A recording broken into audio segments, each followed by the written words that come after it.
your phone is going to fall off there, and it's going to have another broken screen, doesn't matter. and then you're going to be all upset, but anyway, and I'm going to have to console you. We don't have notes for this show, it's completely ad hoc, isn't it? Yes. So why have you got notes?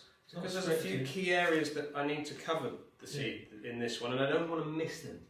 You know how many times we miss things? We? Me.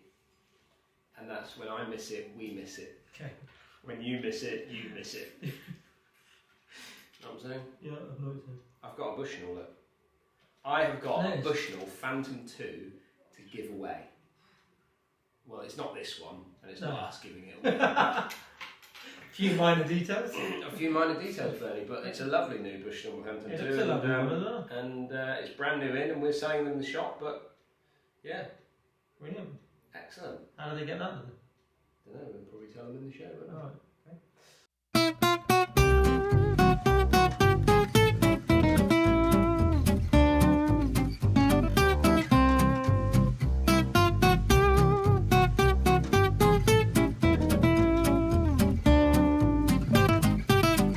Sunday morning, Bernie snoring. I hope you like my coffee this morning. It's alright.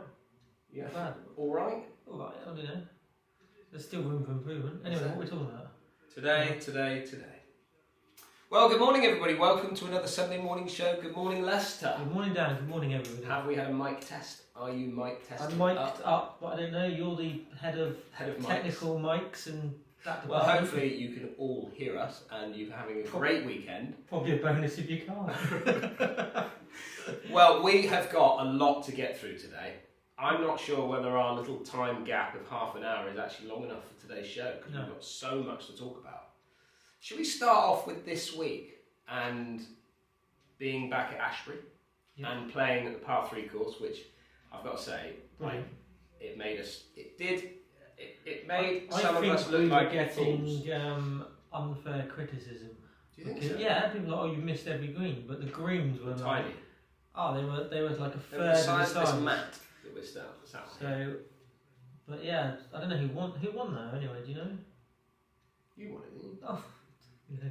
Did I win it? No, I won it. No. Did you win it? You did win it. Sure, I'm a short game specialist, no? Well done, you. Oh, a bit of spillage there. It was good to see, but what I did like from the comments was how many people commented on the fact of your short game was looking mighty fine and tidy using the Pyle technique.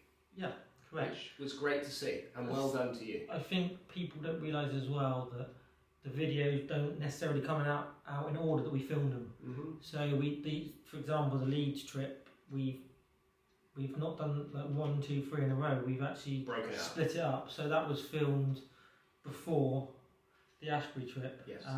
So they're not always necessarily in chronological order. They just come out. They can be a bit random depending on what we've had on the channel and what we feel we need to do that week particularly. So yeah. Correct. So I am chipping like that at the moment. Lovely. Good to see. And I mean, we've talked about it before, but love par 3 courses, and that one there really does tip underrated, and a lot of courses could easily put a little par 3 course in, whether it has to be 18 holes, could be 9 or even 6 holes. Yeah. Brilliant places to start. I always think if you start on a longer golf course, some people can take 10 shots before they get into that area, whereas I always believe when I used to teach golf, and I still believe it now, that people should work on that area first and work from the green back to the tee. So much. So playing from 90 yards or 80 yards or even 60 yards is so good for somebody. Yeah.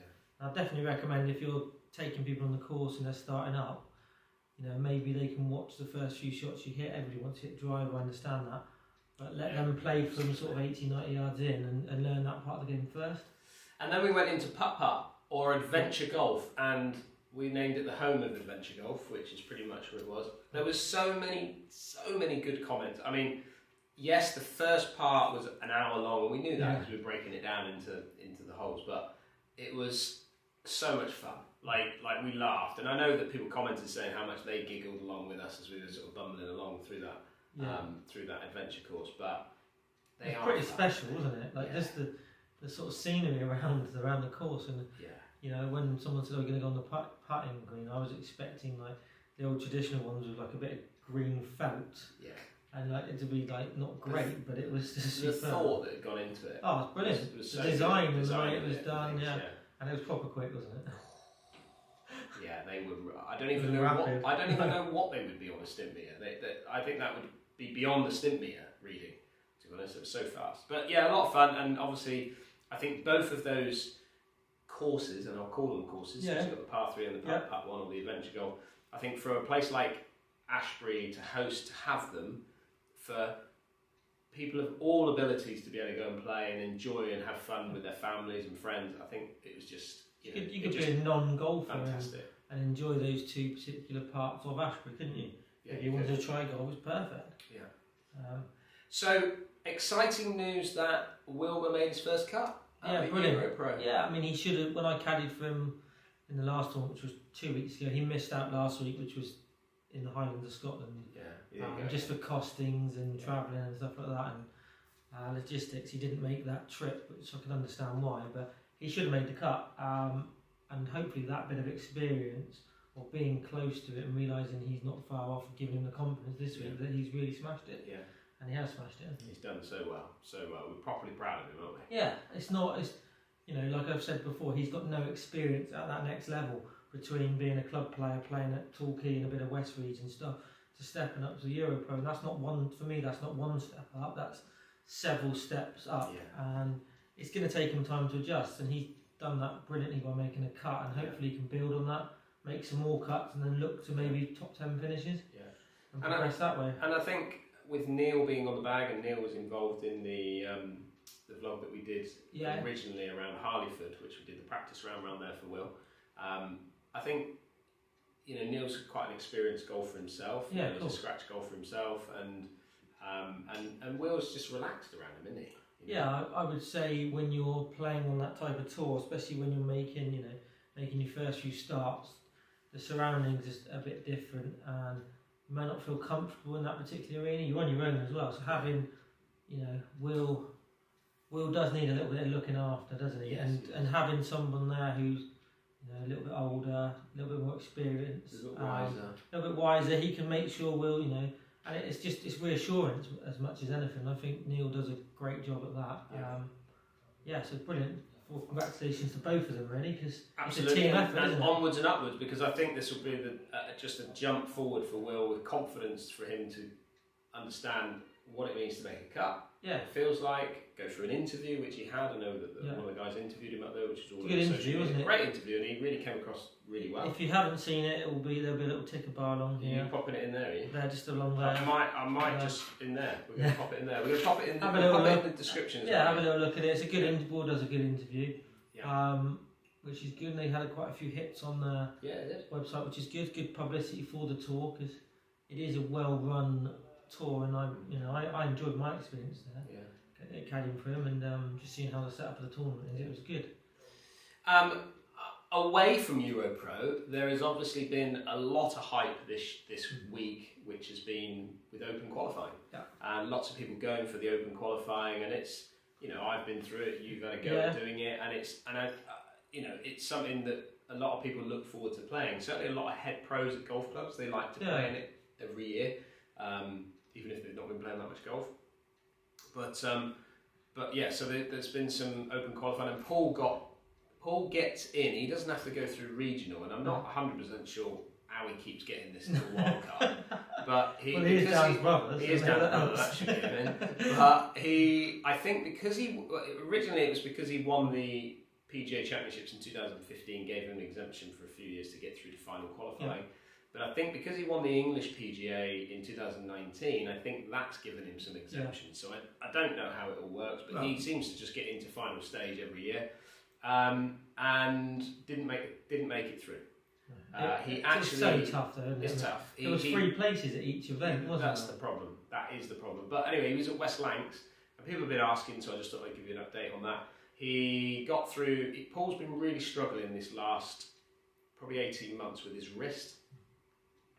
He's had some really bad injuries on his wrist, and he can't. It's more strain, I think. He's been doing lots of jobs at home, where he's been building walls and all sorts, and he's just struggling to get over it. And I think he hit a couple of shots in the event where he was in the thick rough at West Lancs, and he hurt it again a little bit. So he decided that he would withdraw after 27 holes, which is a bit of a shame. Yeah. But you know, he was never going to get through anyway. So it was a good 10 under, I think, won the qualifying. So he was about 1 or 2 over at that point. But good experience, and he will be back. And do you know what? I think I've missed out on doing it. For I feel like we should go and do it. I would like. If I can get back to scratch, obviously you're exempt as a professional, so I think maybe that'd be quite. I think it'd be quite a good video series. I know a lot of pros and YouTubers have done it, but I still think it's quite good to show a bit of a journey on that to try and qualify. Agree. I agree. Wilbur's got to have a go at it as well. He didn't do it this year because of everything else that's going on in his playing at the moment, but it's still a good little thing to have a little pop at. I know a few of the guys had gone that were playing on the Europro. A couple of them got through, but they were literally driving through the night to get back to this tournament. That's what it is. Paul's the same. Which is tough. Yeah. So I think probably Will did the right thing by prioritising. He's made Europro this year his main priority, and that's what he's focusing on. And I think you need to do that. I think if you too many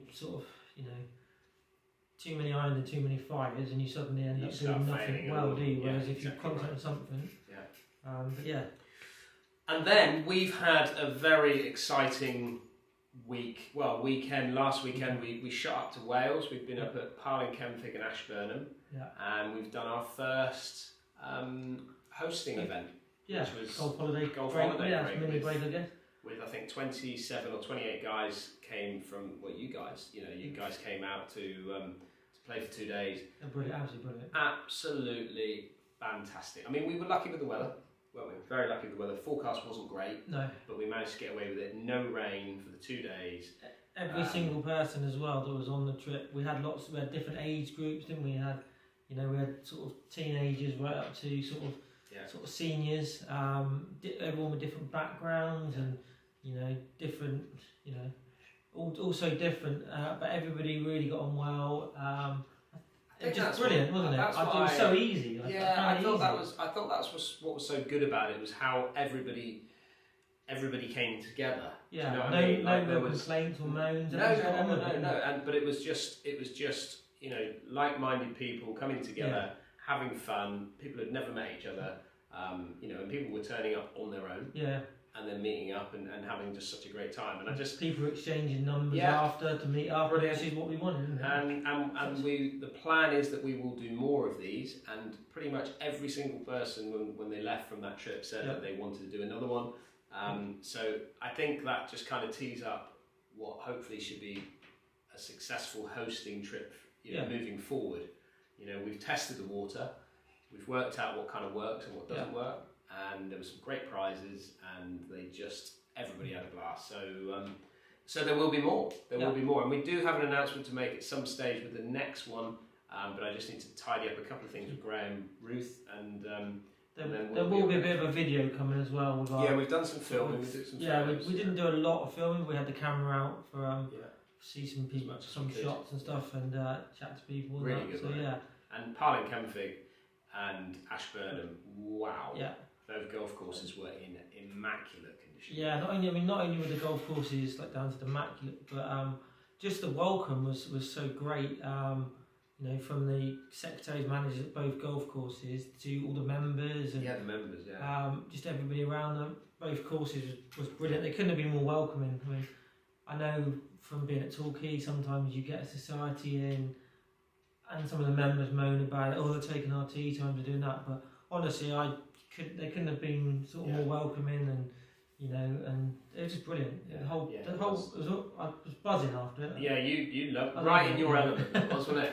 Right in your just you just chatting with people. That's what I did. Yeah, I loved it. Easy. But So I mentioned at the beginning that we were going to be giving away a Bushnell Phantom number 2. So these have only just come out. I've only just received it because we sell them in the shop. So.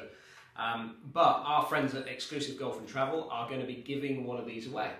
So if you want to go over and have a little look at that competition for your chance to win a Phantom number 2 Bushnell GPS unit, then pop down into the description of this video, click on the link, and then you can enter into the competition. So it seems like Exclusive Golf Travel want to give away stuff a lot. Give away more than us, don't they?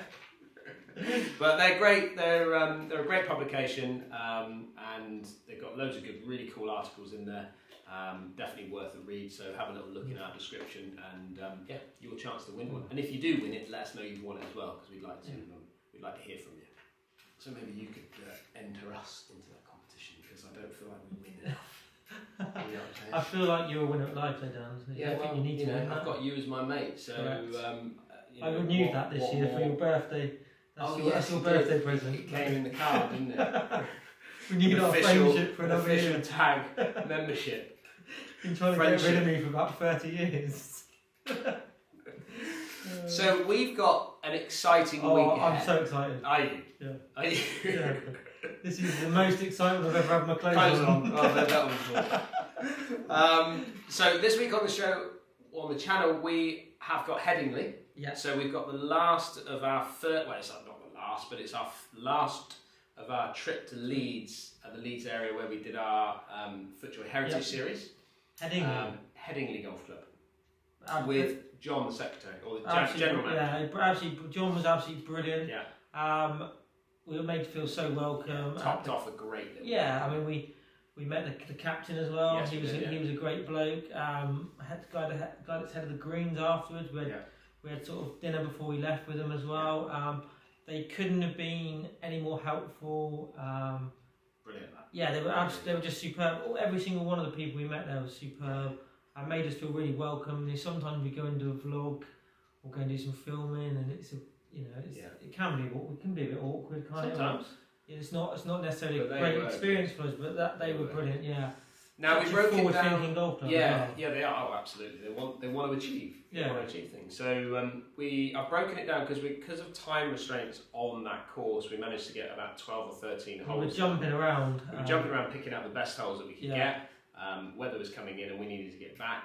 But there's going to be 4 parts. I've broken it down into 4 parts, which will come out this week on the channel. So make sure you check that out. That's going to be the first one out on Monday. He was a good player, John, wasn't he? He was, yeah. Yeah, a proper player. Yeah. What did you call him to start? What his name was? Which is quite funny. Mark. Mark. I don't know why. He said, I don't know who Mark was. He said, Dan, can I just stop you there? Like, my name's John, not Mark. I was like, we just stop the film. Made me laugh. I called him Mark the way around then. I'm not invited back. But really nice guy. Really nice guy, yeah. John. So the exciting bit is we've got an invite. I love invites. I don't know how we've got this invite, but so we have got an invite to play in this week's Ladies European Tour co-sanctioned Ladies European Tour and LPGA Tour Pro-Am. I thought you were going to say win the tournament then. Pro-Am. With the wrong sex. At the Centurion Club in London. Right. And we're going up on Wednesday to play. Now, FootJoy, this has come through FootJoy. So FootJoy invited me up to play in it, and I sort of sparked the idea with them was, well, could we put a team of 3 in? Of which they came back to me and gave me a thumbs up to say, yes, we can put a team of 3 in. So, me, you, and my wife Laura, who's also a pro, who some of you may have seen on the channel, but she's coming out of retirement. Yeah. She's coming out of retirement to come and play and help us in this event on Wednesday. Brilliant. We don't know who the pro is yet. That's going to be announced tomorrow at some point, and they're going to tell us who we're playing with. But this event is like, there's 4 rounds to this event. All right, not that I don't think we get to travel. Oh, no, I was looking forward to. So round 1 of this event is going to be in London. Yeah. Round 2 is going to be in Sotogrande down in Spain. Yep. Round 3 is going to be in New York, and I think round 4 is in Saudi Arabia. Okay. I'd have to double check round 4, but and it's $1 million at each venue. $1 million they're playing for, so it's a $4 million prize pot for this particular event. So that is going to be pretty special. But I mean, how cool! Put up with us for a day. Yeah, someone's got actually put up with us. So we're going to go and play with one of the ladies European Tour players or LPGA Tour stars. We're not sure which one it's going to be. Jordan's coming, so Jordan's had an invite as well, and he's allowed to bring the camera. Brilliant. So we are going to be mic'd up, on the golf course, playing golf in a What pro-am. could possibly go wrong? I mean, this is really reversed because it's 3 pros and an amateur, isn't it? Yeah. So I don't know if we're allowed to win anything. No. We're playing anyway. So if you want to come down to the Centurion Club, if you're near that area, near London, We're there Wednesday, aren't we're going to be there Wednesday playing in the Pro-Am. We will probably do the announcement on Twitter or social media to tell you what time we're teeing off and who we're playing with. So if you want to come down and watch us play, I've got to say, I will be probably quite nervous. I'm looking for a caddy, so if anyone wants a caddy. Bernie's looking for a caddy. I'm not sure how that works with the old COVID thing, but yeah. So if you want to come down and watch us have a little go around in our I'm first. hitting drive off the first, no matter what the length of the hole. Just 'cause it's got the biggest face. Yeah. There's no way I'm pulling out par 3 an chopper. iron. Yeah. What I'm looking forward to, right, is they in the pro-ams of these events they put the tour player off the back tee, and then we come forward, so we could be off the forward tee, and then imagine they stick more on the red right tees. the front tee. So so much excitement going on. Brilliant, yeah, I can't wait. So, That's so much brilliant, golf going on at the moment, isn't it? I don't know if we've even managed to cram that into half an hour, but I hope you've enjoyed what we've chirped on about today. Yeah. Have you got anything else that you want to report? I think you've spoken enough today. I think I have. Yeah. I've done a lot of chatting there. I don't want to send them to sleep. No, not Not the Sunday morning. It could be the Sunday night show, couldn't It it? could be. Well, it is for some people out there. It is for some people out there watching. But yeah, I think that's it for this week. Thank you very much for watching and wish us all the best We're this going to week need it. in our Pro-Am. And we'll see you all again next week. See you next week. See you next Sunday.